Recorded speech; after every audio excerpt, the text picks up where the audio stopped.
В Архмесджите состоялась конференция «Баранжилер и Зинден» по стопам первых, посвященная десятилетию крымско-татарского женского журнала «Нинкиджан».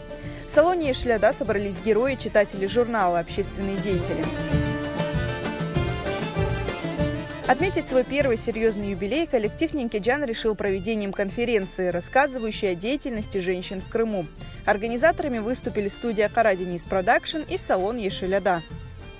Это весьма символически, и идея была как раз в том, чтобы, воспользовавшись юбилеем Нинкиджан, этого замечательного женского журнала, просто поговорить о крымских татарках, о роли женщины в крымско-татарском обществе, о нашей ментальности. Улу Исмаил Гаспаринский айтқаны кебі, о бірінші 10 ел, насыл ки инсанның өмірінде ең мұйым бір ел, 10 ел олғаны кебі, темел қойылған, бір чоқ yapılacak işlerin temeli koyulgan vakit.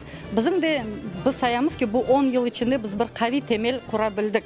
Ve şu temel üstünde elbette ki biz devam etmeye tırışacağımız. Известные крымские татарки выступили с докладами об истории зарождения женского движения, о роли женщины в семье и обществе, о том, легко ли женщине в бизнесе. Elbette benim konum bek ciddi konu. Bizim kadın kızlar hareketi 19. asırın ve 20. asırın başında olgan bütün olaylar.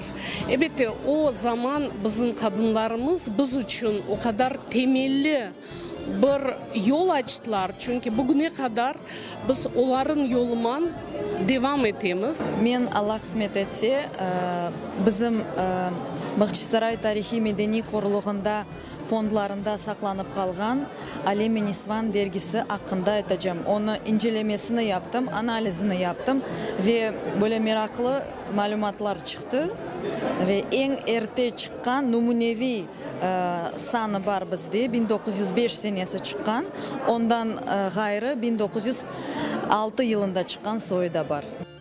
Особенно в этот день чествовали женщин, ветеранов национального движения, которые в свое время не только были крепким тылом мужчин-активистов, но часто и сами становились непосредственными участниками митингов, демонстраций и судебных процессов. В рамках мероприятия презентовали также выставку художницы Афизе Юсуф-Кызы. Она представила картины на стекле, орнаменты, каллиграфию и роспись. Bu bütün yıllar devamında ben hep yaptım. Belki de o pek de belli olmadı. Bazıları yırcı, bazıları albarıcı olarak tanıdılar. Lakin bugün de artık özümü ressam olarak da geniş böyle cemaatha özümü tanıtmaya kısmet oldum.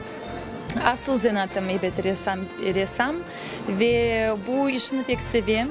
Onu büyük istekle, büyük heveslikle yapam.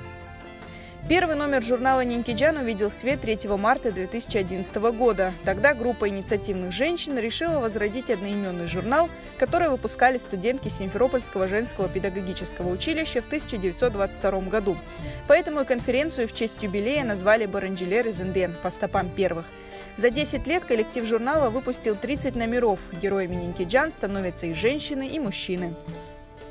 Журнал интересен тем, что в нем можно найти очень интересные как этнографические, так и исторические исследования различных историков, этнографов. Тема журнала «Нинкиджан» для меня особо близка, так как мой родственник, мой прапрадед, он был как раз участником первой женской гимназии в Симферополе.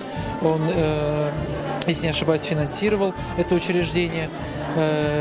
Это как раз то учреждение, в котором зарождалась газета «Нинкиджан», первые ее выпуски. Содержание этого журнала, оно заключается в том, что в нем записаны эксклюзивные интервью с людьми, уже на сегодняшний день которых нету в живых.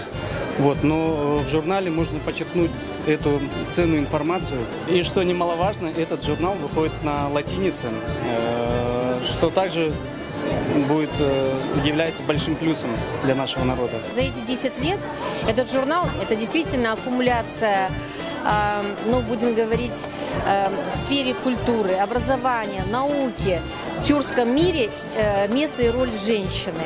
Вы знаете, я думаю, что спустя какое-то количество времени, возможно, наши потомки вот по этим журналам будут смотреть и складывать представление о том, кто делал историю вот этого периода и то, что было раньше в тюркском мире. Неофициальную часть конференции украсили поздравления читателей журнала «Нинкеджан», а также выступления известных артистов.